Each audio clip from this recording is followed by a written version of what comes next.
tujuan hari ini kedatangan ke Jaksa ada apa? Jadi begini, sebagaimana yang kita ketahui ya, kemarin tahap kedua yaitu pelimpahan itu sudah dilaksanakan pada tanggal 5 Juni. Dan kemudian ini sekarang sudah masuk dalam kewenangan kejaksaan ya, dominus litis ya. Nah, pada prinsipnya adalah kami dari pelapor dalam hal ini meminta dari pihak jaksa penuntut umum agar dengan segera melimpahkan berkas perkara ini untuk segera dipersidangkan. Ya, jadi kenapa kami minta seperti itu? Ya, ini bukan hanya untuk kepentingan kami sebagai penasihat hukum pelapor ya, tetapi juga terhadap tersangka NM dan IM seperti itu. Dan kemudian kami juga dalam hal ini meminta karena hak kami juga ada terhadap berkas dakwaan lengkap ya, khususnya terkait hasil lab forensik yang dilakukan oleh Dir Cyber Polda Metro Jaya. Seperti itu. Yang lain? Jadi kami tambahin bahwa seperti apa disampaikan oleh Adinda Julianus bahwa ini supaya ada kepastian hukum lah, baik untuk pelapor maupun sebagai terlapor. Jadi tidak ada gonjang-ganjing permasalahan siapa yang salah siapa yang benar, mari kita buktikan di persidangan. Jadi saat ini kan banyak masyarakat, ada lagi pihak-pihak yang dukun hukum saya katakan. Kenapa? Karena membahas bukan berdasarkan undang-undang, tapi penerawangan. Jadi ada dukun hukum, ada yang ngaku-ngaku ahli hukum. Jadi kami perlu tegaskan, mari kita buktikan di proses persidangan apakah benar atau tidak unsur pemerasan dan kasus ini. Kami mengucap terima kasih juga kepada abang anda kami, Ricky Stohang, yang telah memberikan edukasi yang begitu baik kepada masyarakat. Inilah kalau pembahasan sesuai dengan hukum, bukan berdasarkan dukun hukum. Banyak yang menjadi dukun hukum saat ini. Itu aja kami sampaikan. Ya, saya tambahkan sedikit ya, bahwa kita perlu melihat dakwaannya supaya mengetahui bahwa cerita yang sebenarnya itu dan dakwaan itu sama nggak dengan cerita yang sebenarnya. Misalnya juga terkait dengan manifestasi yang ada di Jakarta Selatan. Ya, itu terkait bahwa di awalnya ada pemerasan 4M, ya, itu kena pasal. Ya. Pemerasan 4M ini diserahkan kepada pihak developer, ya, yang menjual rumah, dikasih juga ke sana menjadi TPPU, ya, menjadi kena pasal juga, kena pasal pemerasan, kena pasal TPPU, ya. Setelah terjadi TPPU kena pasal, uang yang di developer kan disita, ya. Setelah disita, ya, yang ujung-ujungnya bahwa si developer ini menagih kembali kepada kita supaya dibayar sehingga dimajukan gugatan investasinya. Ini kita mau jelas apakah perjalanan uang ini semua lengkap. Jangan sampai perjalanan uang ini tidak ada sehingga nanti tujuan prestasinya jadi masalah.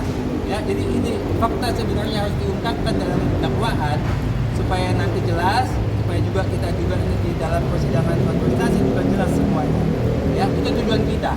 Jangan sampai itu hilang dari dakwaan sehingga menjadi masalah buat kami. Fakta yang sebenarnya dihilangkan kami nggak mau. Ya, itu tujuan kami yang utama. Ya. Oke, yang lain? Jadi kami tambahkan sedikit. Tujuan kami datang ke sini pertama pengen tahu perkembangan kasus ini sampai sejauh mana. Itu yang pertama. Yang kedua, kapan itu ditetapkan jadwal sidang sehingga kami tahu kepada yang bersangkutan, katakanlah Nikita Mirzani, supaya nanti beliau juga dengan diadakannya sidang lebih cepat supaya ada kepastian hukum. Itu yang kedua. Yang ketiga, tujuan kami ke sini juga kalau nanti dakwaan sudah dibuat, setidak-tidaknya kami lebih tahu lebih dulu. Nah, itu mungkin tambahan kami. Nah, apa karena prestasi ini, kasus pemerasan ini jadi tertunda bagaimana? Oh tidak. Jadi gugatan wan prestasi itu kan sebenarnya berbicara soal formil ya. Tetapi kalau persoalan laporan klien kami ini kan sudah diuji dalam proses penyelidikan dan penyidikan. Artinya apa? pihak penyidik dan pihak jaksa kan sudah meneliti berkas-berkas itu. Tidak ada di situ perjanjian, sehingga jaksa penuntut umum menetapkan ini P21.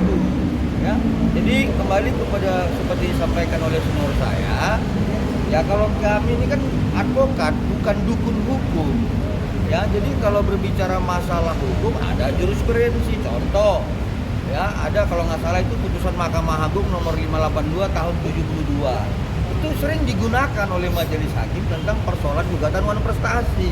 Tapi kalau ada dukun-dukun hukum berbicara wan prestasi itu menghilangkan pasal 1243, menghilangkan 1238, menghilangkan 1320 unsurnya, ini dukun, ya bukan advokat. Saya pikir demikian ya. Jadi nggak ada itu soal menunjukkan ya. Tapi yang soal apa pidananya hilang, tapi yang pasti adalah dengan P21 kami akan percaya bahwa wan prestasi itu tidak ada. Seperti itu.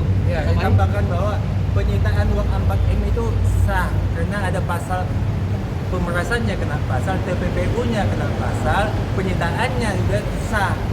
Jadi jangan penyitaan yang sudah dilakukan dengan sah, dilakukan secara hukum, dibawa-bawa ke wan prestasi. Itu dibawa-bawa ke wan prestasi. Jadi mereka harus bisa memisahkan ini pidana, ini perdata. Jangan pidana ini dimasukkan ke perdata, akhirnya 4M ini dibawa-bawa kemana-mana. Kita bikin lagi gugatan lagi, 4M lagi, bolak-balik begitu. Jadi sah disita 4M adalah karena kena pasal pemerasan nama TPPU, sita 4M.